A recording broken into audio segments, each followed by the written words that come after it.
நோன்பாளியை தூய்மையாக்கும் ஃபித்ரு. இப்னு Abbas ரதியல்லாஹு அன்ஹு ஹதீஸ். அஸ்ஸலாமு அலைக்கும் வரஹ்மத்துல்லாஹி வபரகாத்துஹு. நம் அன்புச் சகோதரர்களே, இன்று நாம் பார்க்கப் போவது ஃபித்ர் சதக்கா பற்றிய மிக முக்கியமான ஒரு ஹதீஸ். இப்னு அப்பாஸ் ரதியல்லாஹு அன்ஹு அவர்கள் அறிவிக்கும் அற்புதமான செய்தி இது. இப்னு அப்பாஸ் ரதியல்லாஹு அன்ஹு அவர்கள் கூறுகிறார்கள், அல்லாவின் தூதர் ஸல்லல்லாஹு அலைஹி வஸல்லம் அவர்கள் ஃபித்ர் சதக்காவை நோம்பாளியை வீண் சொற்கள் மற்றும் மானக்கேடான பேச்சுகளிலிருந்து சுத்தப்படுத்தவும் ஏழைகளுக்கு உணவளிக்கவும் கடமையாக்கினார்கள்.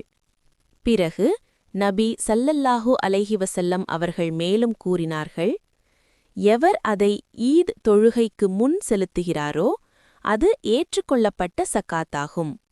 எவர் அதை ஈது தொழுகைக்குப் பின் செலுத்துகிறாரோ அது சாதாரண தர்மமாகும்.